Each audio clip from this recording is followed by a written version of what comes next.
एक होती है उत्पादन और एक होती है खपत। उत्पादन होता है प्रोडक्शन और खपत होती है कंजम्पशन, राइट? इंडिया में प्रोडक्शन की मशीन तो बहुत तेजी से चल जाएगी, राइट? पर इंडिया को और हम बात कर रहे हैं फ्लड से अलग होके जीवन साहब, है ना? इंडिया में ये है कि बहुत साल तक इंडिया यही कह रहा है पाकिस्तान को कि आप हमें राहदारी दीजिए, we want to sell our goods, और आप उसके ऊपर टैक्स लीजिए। अगर हम तो मिलियंस ऑफ डॉलर्स का रोज every day Pakistan will gain. Only Pakistan को कुछ नहीं करना, सिर्फ बोलना है कि ठीक है, ये जो ट्रक्स हैं आपके, इनको हम चेक करेंगे, चेक करके आगे चले जाएंगे अपने रास्ते, और जो भी एक्स वाई जेड होगा इसमें, and system could have been worked out. बात ये हुई कि ये सिस्टम वर्कआउट नहीं हुआ, और ये कई सालों से चीमा साहब, ये आज की कई दिहाइयों से, कई दशकों से ये चीज पेंडिंग है।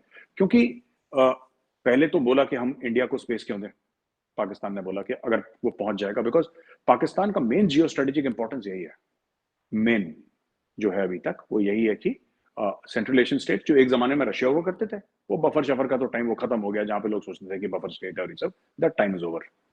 सेंट्रल एशियन स्टेट्स हो गए और अफगानिस्तान हो गया। स्टोरी यही है, central Asian states probably through the Wakhan corridor and through through Afghanistan and directly to Afghanistan also. अब बात ये हो गई चीमा साहब ओवरऑल कि इंडिया करते करते करते फिर इंडिया ने चाबहार में इन्वेस्टमेंट शुरू करी, और आपने सुना होगा नॉर्थ साउथ इकोनॉमिक कॉरिडोर की बात सुनी होगी। Now today through Iran, and India has got excellent relations with Iran, excellent relations with them। उनके लोग आते हैं, हमारे लोग जाते हैं, ये सब चलता रहता है, मतलब हर हफ्ते हर 10 दिन की बात है, कोई ना कोई आ रहा होता है, कोई ना कोई जा रहा होता है चीमा साहब। इंडिया हैज फाउंड अ वे, क्योंकि देखिए चीपेस्ट क्या तरीका है, चीपेस्ट तो वागा है ना, सबसे सस्ता सबसे इफेक्टिव तो वागा ही है ना चीमा साहब। और ये तो सच बात है, हमें भी माननी पड़ेगी, आपको भी माननी पड़ेगी, कि कल पाकिस्तान बोले कि जी वागा से लेकर तोरकम तक आप लोग जाइए दंदनाते हुए, जो भी माल बेचना है, हमारा इतना बनेगा इसमें, हम लोग इतना आपसे फीस लेवी करेंगे, क्योंकि आप हमारी जाहिर सी बात है रोड इस्तेमाल कर रहे हैं, और हमारे इसमें ट्रांसपोर्ट ट्रक्स हमारे होंगे, हमारा ये होगा ये होगा ये होगा, और अगर आपका 50 बिलियन का ट्रेड होगा तो उसमें पाकिस्तान का इतने बिलियन पाकिस्तान का भी होगा, इतने 100 मिलियन पाकिस्तान, जो भी होगा पाकिस्तान का। लेकिन वो हो नहीं पाया, और अब इंडिया ने, while there are some people who are still hopeful, India ने लार्जली ये सोच लिया है कि बॉस ये होने नहीं वाला, और अगर हो भी जाता है, अगर हो भी जाता है, तो कल पाकिस्तान, जैसे सलाला चेक पोस्ट पे हुआ था मामला, ठीक है, अब वो तो उन्हीं की गलती थी, वो उन्होंने वो अमेरिकन ने वो फायर फूर कर दिया, और इतने बेगुनाह वो फौजी मारे गए वहां पे फालतू में, अननेसेसरीली उनको मार दिया, उन्होंने तो फायर भी नहीं करा था, कुछ भी नहीं करा था, तो फिर पाकिस्तान ने पूरी राहदारी बंद कर दी। तो सलाला का एक एग्जांपल दिया जाता है हमारे थिंक टैंक्स पे, कि अगर कल कुछ हो जाता है जो हमारे कंट्रोल में नहीं है, और ऐसी कई चीजें इंडिया पाकिस्तान के बीच में हो जाती हैं, तो सारा ट्रेड हमारा बंद हो जाएगा। तो why should we invest so much of money, so much of man hour, so much of intellectual capacity into this, जबकि हमें पता है आसान रास्ता है, लेकिन ये कभी भी बंद हो सकता है। कल कुछ हो जाए कश्मीर में, कल कुछ कहीं हो जाए, ये फट से बोला कि जी बंद करो, ये खत्म करो मामला। देखिए ना, हमारी ट्रेड चल रही थी पाकिस्तान से, इमरान खान ने क्या करा, 370-35 से हटा, इमरान खान ने अगले दिन बोला सारी ट्रेड बंद, people suffered. So apart from Pakistan, with the north south economic corridor, same markets को रीच करेगा इंडियन प्रोडक्ट्स, सेम मार्केट को रीच करेगा, they will reach eastern Europe, they will reach Russia, they will reach Afghanistan, they will reach Iran, they will reach central Asian republics, सबको reach करेगा except for Pakistan, वो circumvent कर दिया है चीमा साहब। तो ये डर है इंडिया में, एक मन में एक वो चीज है कि यार अगर पाकिस्तान ने हाँ बोल भी दी, फिर क्या होगा, बोल दी पाकिस्तान ने हाँ, कल कुछ हो गया सब बंद हो जाएगा हमारे पास, तो why should we put all our eggs in one basket.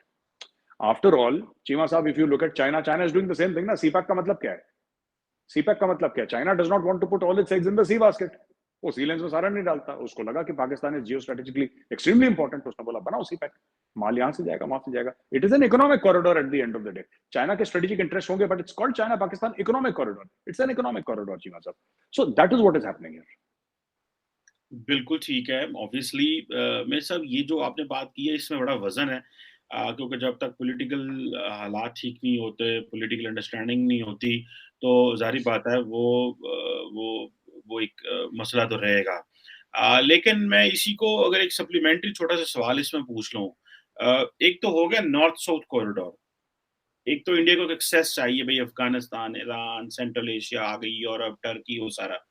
एक है पाकिस्तान के साथ एक हालात नॉर्मलाइज करना, जैसे आपने चाइना के साथ किए हुए हैं कि भाई ट्रेड 125 अरब डॉलर की होगी, मसले वहीं खड़े हुए, ठीक है जी, मसले नहीं हल हो रहे, आपके फौजी भी बैठे, सारे बैठे, मसला नहीं हल हो रहा, कारोबार हो रहा है। ऐसी कोई एपेटाइट है इंडिया के अंदर फॉरगेटिंग कीपिंग कीपिंग दिस जो ट्रांसनेशनल ट्रांसपोर्टेशन कॉरिडोर, इस ट्रांसनेशनल ट्रेड को साइड पे करके, ऐसी कोई एपेटाइट है?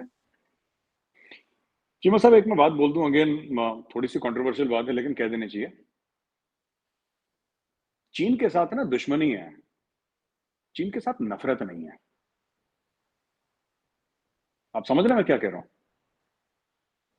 दोनों तरफ की बात कर रहा हूं मैं, पाकिस्तान की तरफ की भी। There are old historical wrongs and perceived wrongs on both the sides. इसमें wrongs भी है और इसमें perceived wrongs भी है, and they come out to play.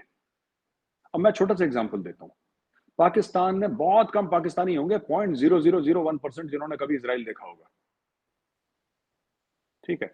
पर अगर कोई भी पाकिस्तानी इंटेलेक्चुअल मुझे यह कहता है कि हमारी जो दुश्मनी है इजराइल से, that is because of Palestine, that's not true. ये गलत बात है। उसका पैलेस्टीन से कोई लेना देना नहीं है।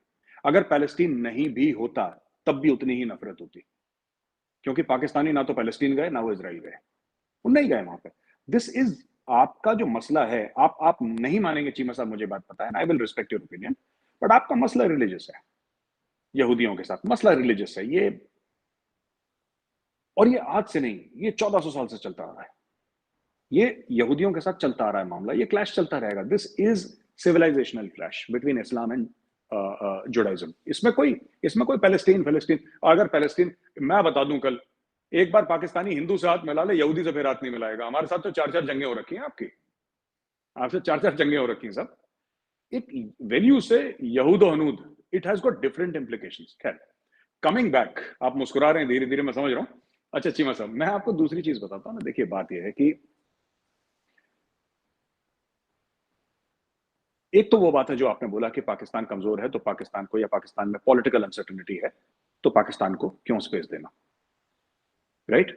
दूसरी ये चीज है कि एक जमाने में इंडिया में थिंकिंग थी, यहाँ के जनरल्स में, यहाँ के फॉरेन ऑफिस में, कि a stable Pakistan is in India's interest. ये मैंने भी पढ़ा था फौज में, ये कहानी मैंने भी सुनी थी, और मैंने बाद में फौज छोड़ने के बाद मैंने start, a stable Pakistan is in India's interest. Don't do anything that damages the stability of Pakistan, because it is in our interest. Nobody explained why it is in our interest, but ये एक gospel truth था। Foreign office में, defence ministry में, north block south block में gospel truth था कि a stable Pakistan is in India's best interests. Thank you for watching. Like, share and subscribe.